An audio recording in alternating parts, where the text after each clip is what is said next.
wife is leaving me because I chose to come here. You think that sits well with me? You think I don't lay awake some nights and want to tear these goddamn brains out of my head to stop the raging for once and for all? This is a play presented by a group of Vietnam veterans recently here in Atlanta. It is a fictionalized reenactment of the Christmas 1972 seizing of the Statue of Liberty, a desperate act against one of the greatest symbols of a nation that these men had fought for, a nation that the men involved in the takeover felt had cast them aside. They teach you to kill, unmercifully, quickly, and when you do, you're undesirable.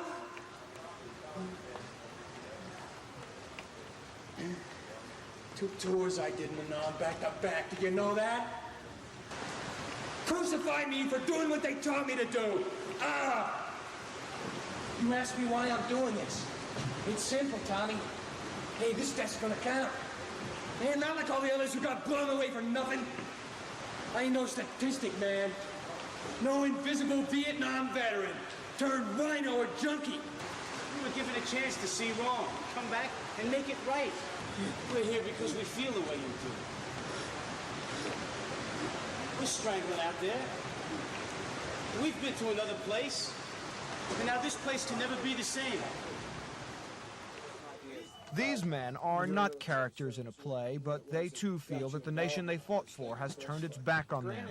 When I came back, it was just like the government didn't care. Like the war is over, man. You know, forget about it. And they could care less. They financed the war. Now they don't want to finance the warriors, you know. We are the men that fought the war. And we should get that help that we need. We're not getting it simply because it was a political war, very unpopular. And we are accused of losing that unpopular war. Tom Champion and Bob Sears believe they are victims of Agent Orange poisoning. Agent Orange is a chemical defoliant sprayed all over the South Vietnamese countryside during the war. Just a couple of months ago, the government agreed to study the effects Agent Orange had on the men who were exposed to it.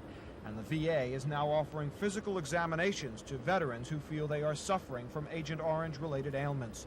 Men like Bob Sears and Tom Champion feel this is all too little, too late. When a Vietnam veteran walks in the VA, the policy is to make sure that he gets the last of whatever is available and to try to give it out before he gets to it so he can't get anything. And the procedure is that Vietnam veterans are not to be given anything that is available, that is helpful.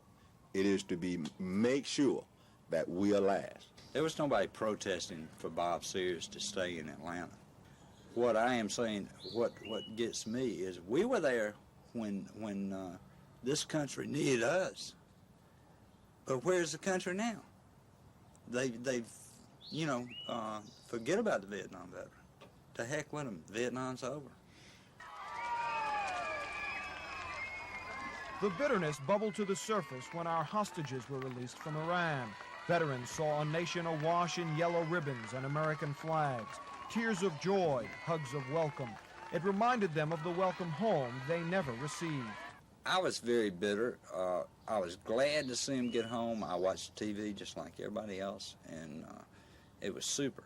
But when they kept going on and on and on about it, yes, I started getting bitter. The yellow ribbons tied all up and down Ponceland Avenue. One story I remember very vividly was a guy saying his first impulse was to kick the TV in. He was just furious that, hell, these guys didn't suffer anything like I suffered. Nobody shot at them. You know, they were slapped around a little bit. They were put into confinement. You know, we have guys in here that were some POWs who experienced some pretty severe trauma and you know, no recognition. And their first impulse was, who's giving me a free baseball ticket for life? Or, you know, why couldn't they even say, we care that you're back? Everybody's got an organization, you know, and they have their own little thing, man. They talk civil rights, human rights, all over this place. Then when we come back, I don't know how many million we are, you know, 8 million. We need something too, you know. Veterans of other wars say the men from Vietnam do have clubs and organizations where they can go and be understood. You can come in here and talk to us. And we've been through that with him, and he can unload on us and get it off his chest, more or less. Tomorrow, we'll come here to the members-only lounge of American Legion Post Number 1 to find out what America's past warriors think about the men who came home from Vietnam. On special assignment, Dennis Kauff, Action News.